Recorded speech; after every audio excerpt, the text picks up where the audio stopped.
ইংরেজি হিসেবে আমরা এগুলো ব্যবহার করতে পারি। এরপর আমরা দেখি যে ইনক্লুডিং এর ব্যবহারটা। ইনক্লুডিং অ্যাজ এ প্রিপোজিশন হিসেবে এর ব্যবহারটা ব্যাপক। আপনি যদি একটু লক্ষ্য করেন, আমি একটু বলছি, ইনক্লুডিং এবং একই সাথে সাসাস অনেকটা কাছাকাছি, কিন্তু একটু ভিন্নতা আছে। অর্থাৎ আমি এখানে একটু বলি যে ইনক্লুডিং কোন সময় ব্যবহার হয়। ইনক্লুডিং সহ অর্থ দেয়, এটা মাথায় রাখবো।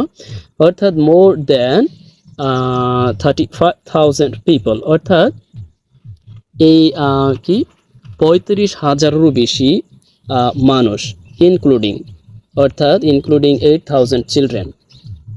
তখন আমাদের এই অর্থটা দাঁড় করাতে হবে এইভাবে যে 8,000 শিশু সহ 35,000-এরও বেশি মানুষ হ্যাভ বিন কিল্ড, হত্যা করা হয়েছে বা Israeli aggression on Gaza war since, যখন থেকে 7 অক্টোবর হয়েছিল। অর্থাৎ 7 অক্টোবর থেকে বা হতে এই যে কি 8,000